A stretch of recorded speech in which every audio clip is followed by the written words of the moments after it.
नमस्कार दोस्तों, शोभित शर्मा। सबसे पहले तो अपने देश के पूर्व राष्ट्र प्रधानमंत्री सरदार मनमोहन सिंह के निधन पर शोक व्यक्त करता हूं और ये वीडियो आज उन्हीं के लिए है। सरदार मनमोहन सिंह कहने को तो एक बहुत बड़े अर्थशास्त्री रहे और जहां तक मुझे याद है कि 1970 के दशक से भारत के फाइनेंस सिस्टम में किसी न किसी महत्वपूर्ण पद पे रहे। दुनिया कहती है उन्होंने बहुत बड़े बड़े काम किए, लेकिन मुझे तो एक चीज़ समझ में नहीं आई बस। रिजर्व बैंक के गवर्नर रहे, फाइनेंस सेक्रेटरी रहे, फाइनेंस मिनिस्टर रहे, प्रधानमंत्री भी रहे। लगभग 40 साल देश के फाइनेंशियल सिस्टम से जुड़े रहने के बावजूद भी देश की आधी आबादी के बैंक के खाते क्यों नहीं खुलवा पाए? क्या कारण था?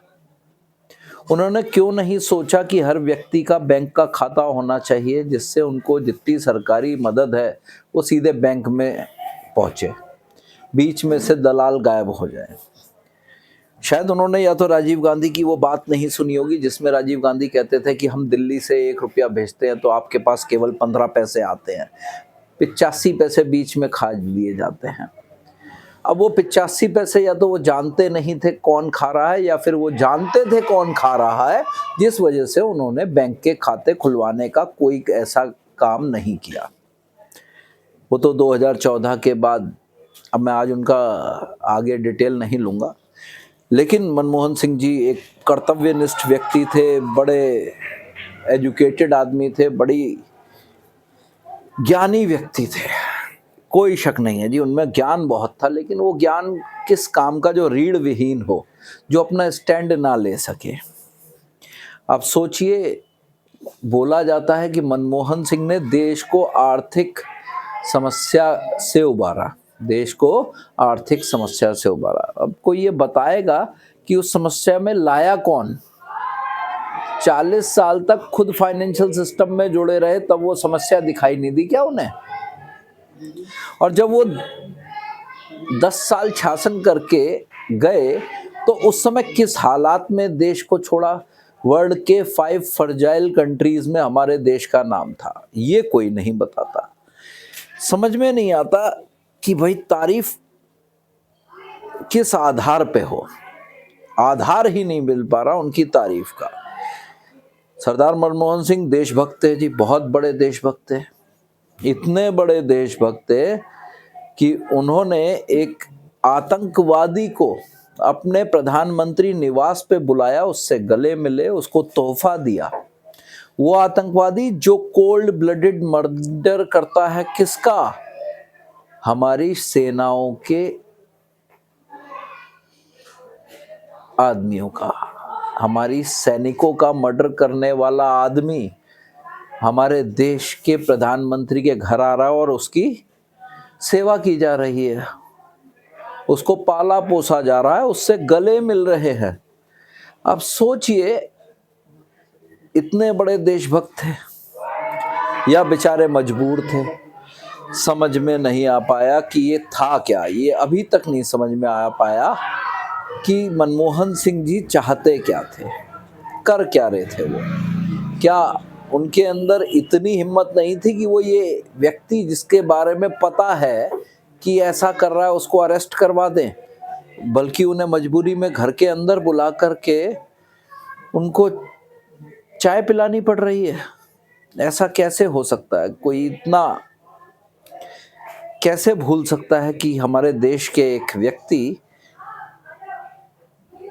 ऐसा कर रहे हैं, जो अपने आप को अलगाववादी कह रहे हैं और ऊपर से खुले में हमारे देश के सैनिकों को मार रहे हैं, पॉइंट ब्लैंक रेंज पे मारा है, उसके बावजूद आप उनके साथ ऐसा कर रहे हैं। मनमोहन सिंह जी बाकी तो देशभक्त थे ही, उसमें तो कोई कमी हम कह ही नहीं सकते कि किसी तरह से इसमें कोई कमी रही होगी। बाकी देखो, दुनिया तो पता नहीं क्या क्या कहती है कि उनके नज़रों के सामने इतने बड़े बड़े घोटाले हुए, लेकिन मैं ऐसी कोई बात नहीं करूँगा। मैं मनमोहन सिंह जी के कार्यकाल की कुछ छोटी सी उपलब्धियां बताऊंगा। मनमोहन सिंह जी कार्यकाल में आए हमारे 2004 से लगभग। जैसे ही प्रधानमंत्री बने उन्होंने बड़े कड़े फैसले लिए और आतंकवाद के खिलाफ तो कह ही नहीं सकते उन्होंने क्या क्या किया। 2005 में दिल्ली में ब्लास्ट हुए, सीरियल ब्लास्ट। कब हुए? दिवाली से ठीक पहले 3 जगह पे, जिसमें 60 लोग मारे गए, 200 से अधिक घायल हुए।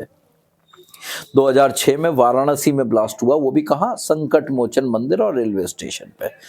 28 मरे, 100 से ज्यादा घायल। मुंबई का ट्रेन ब्लास्ट याद होगा सबको, 209 लोग मरे और 700 से अधिक घायल हुए। ये सबको ध्यान होगा, मुंबई का ट्रेन ब्लास्ट। उसके बाद आता है आपके पास अगला 2007 समझौता एक्सप्रेस ब्लास्ट। उसके बाद तो आपको पता है क्या क्या कहानियां गढ़ी गई, एनआईए ने क्या क्या किया, इसमें भी 68 लोग मरे थे। इसके बाद आता है हैदराबाद ब्लास्ट। हैदराबाद ब्लास्ट में 42 लोग मरे थे। 2008 में आता है जयपुर ब्लास्ट, यहाँ 63 लोग मरे थे और 225 के करीब घायल हुए थे। फिर आता है 2008 में जुलाई में ही अहमदाबाद ब्लास्ट। अब मैं ये पूरी गाता रहूंगा तो बहुत बड़ी हो जाएगी, लेकिन एक बहुत बड़ी जो घटना रही वो रही 26/11 ताज होटल पे जो हमला हुआ। पाकिस्तान से आतंकवादी आते हैं, 166 लोगों को मारते हैं, 300 से ज्यादा को घायल कर देते हैं।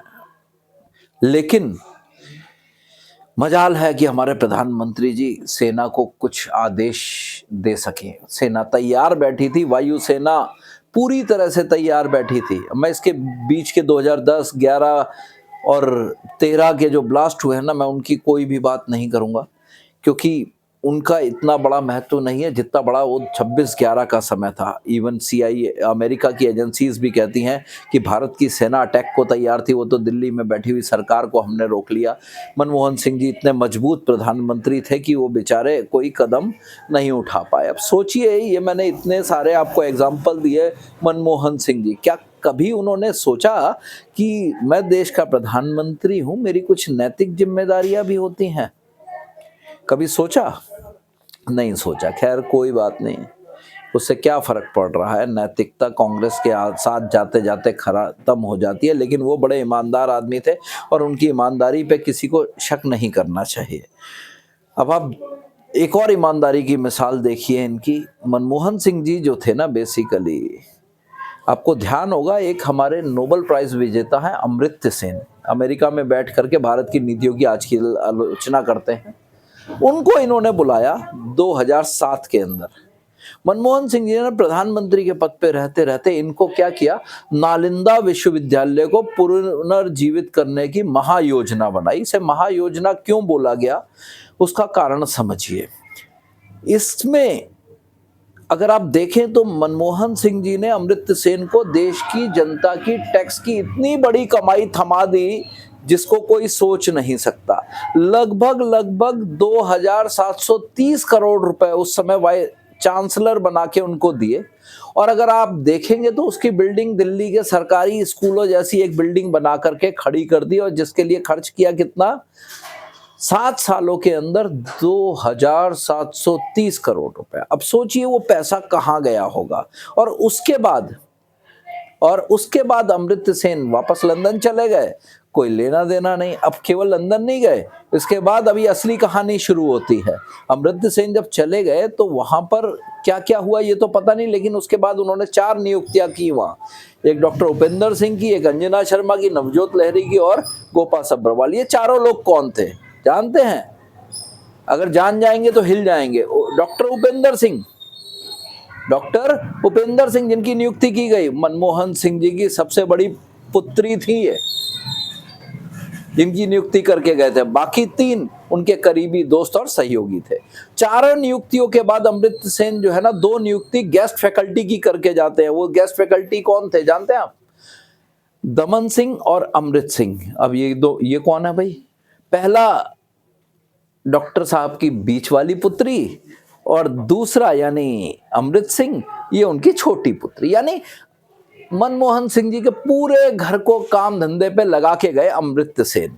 तो यहाँ पता चलता है कि इन्होंने कितनी ईमानदारी से अपने घर को काम धंधे पे लगाया और वो जो 2753 करोड़ रुपया था ना, उसका किस प्रकार से प्रयोग किया। अब नालंदा की जो आप देखेंगे ना, 7 फैकल्टी मेंबर तो घर के, जिसमें गेस्ट भी थे, उन्हीं को नियुक्त कर दिया, तो जरूरत क्या थी। बाकी वहां पे कुल मिला के 1000 से ज्यादा विद्यार्थी नहीं थे।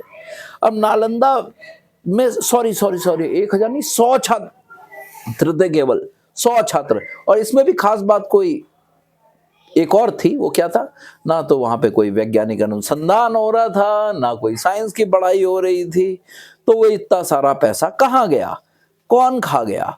बाकी तो ये चिल्लाते रहते हैं कि हमने ये कर दिया वो कर दिया, लेकिन ये पैसा किसके घर गया, ये एक बड़ी छोटी सी चीज है। अगर मैं इस कड़ी को आगे बढ़ाऊंगा तो इस कड़ी में जो है ना, इतनी चीजें जुड़ जाएंगी। अच्छा, वो तो मैं बिल्कुल बता ही नहीं रहा हूं जो सबको पता है ना, कि भाई कितने घोटाले हुए, कोयला घोटाला, 2G घोटाला, 3G घोटाला, जीजाजी घोटाला, दीदी घोटाला, उन सब के बारे में मैंने कोई बात नहीं की। विमान खरीदने का घोटाला, Embraer deal, Jammu Kashmir cricket association, Panchkula ground, नौकरी के लिए भूमि, एंट्रिक्स देवास डील, ये सारी चीजें तो मैं जिक्र ही नहीं कर रहा। और कॉमनवेल्थ गेम्स, उनकी तो बात करना ही बेकार है।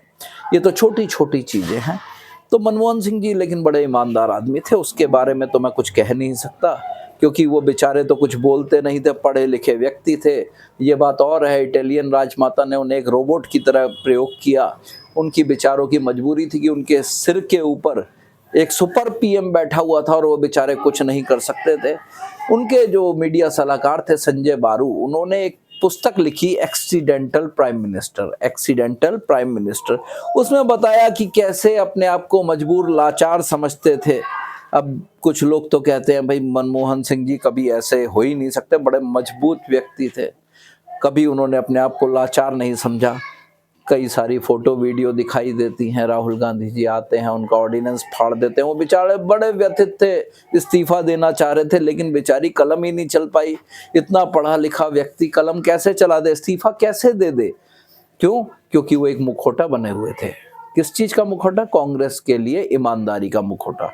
उनके चेहरे के पीछे जो काम चल रहा था वो क्या चल रहा था। इतने बड़े अर्थशास्त्री थे, उन्होंने देश को मैन्युफैक्चरिंग हब बनाने की नहीं सोची, महंगाई कंट्रोल करने की नहीं सोची, घोटालों की नहीं सोची। एनपीए बढ़ाए जा रहे थे, जितने जो आज की तारीख में बोला जाता ना, मोदी ने भगा दिए, नीरव मोदी भगा दिया, माल्या भगा दिया। अरे ये तो बता दो, उनको फ्री में फोन करके लोन कौन दे रहा था, उनकी बिना सिक्योरिटीज लिए लोन दे कौन रहा था, कभी उसके बारे में भी तो बात किया कीजिए। लेकिन मनमोहन सिंह जी, उनसे बड़ा ना तो कोई अर्थशास्त्री था जिसको अर्थ का केवल एक ही चीज पता था कि सारा अर्थ कांग्रेस परिवार के पास पहुंच जाए, और देश का अनर्थ करने में उन्होंने कोई कसर अपनी तरफ से नहीं छोड़ी, क्योंकि उनका उद्देश्य केवल कांग्रेस के लिए काम करना था। फिलहाल जैसा भी था जीवन, एक देश में कहा जाता है कि मरने के बाद आदमी की बुराई नहीं करनी चाहिए। मैं भी यही सोच रहा था, लेकिन फिर अचानक याद आ जाता है, ये रावण को हम हर साल क्यों जला देते हैं? मरा तो रावण भी था, लेकिन हर साल उसको जलाते रहते हैं। फिर ये वाली बात लोग क्यों भूल जाते हैं कि मरने के बाद आदमी की बुराई नहीं करनी चाहिए? रावण इंसानों में नहीं आता था क्या? तो भला मुद्दा यह है कि भाई बुराई होगी तो बुराई होगी, भलाई होगी तो भलाई होगी। कुछ लोग कहते थे उन्होंने अपने लिए कुछ नहीं किया, तो मैंने आज आपको बताया कि कैसे पूरे परिवार को काम पे लगा दिया। और अगर अब और डिटेल निकालोगे तो उनकी एक सुपुत्री जो है वो एक ऐसी संस्था में काम कर रही है जिसकी पेमेंट जो है जॉर्ज सोरोस साहब के थ्रू चलती है। मैं कुछ बोलूंगा तो फिर कहेंगे कि झूठ बोल रहा है। झूठ बोल रहा हूं तो चेक कर लीजिएगा भाई, वो किस संस्था में काम कर रही है और उसकी फंडिंग कहां से होती है। ये सब चीजें हैं। गरीबी बेसिकली, पैसे पेड़ पे नहीं उगते, ये सारी ज्ञान जो है उन्होंने दिए, अच्छे दिए। पैसे सही में पेड़ पे नहीं उगते, वो तो कांग्रेस के 10 जनपद के घर में उगते हैं। मनमोहन सिंह जी ने पूरा इंतजाम करके रखा था पीढ़ियों तक के लिए, उनका कोई कुछ बिगाड़ ना सके। खैर फिलहाल प्रभु उनको अपनी शरण में रखें, उनकी आत्मा को शांति मिले, वरना ये कांग्रेसी अभी भी उनके मृत शरीर पर भी, उनकी अस्थियों पर भी राजनीति करके कुछ ना कुछ राजनीतिक लाभ लेने में लगे रहेंगे।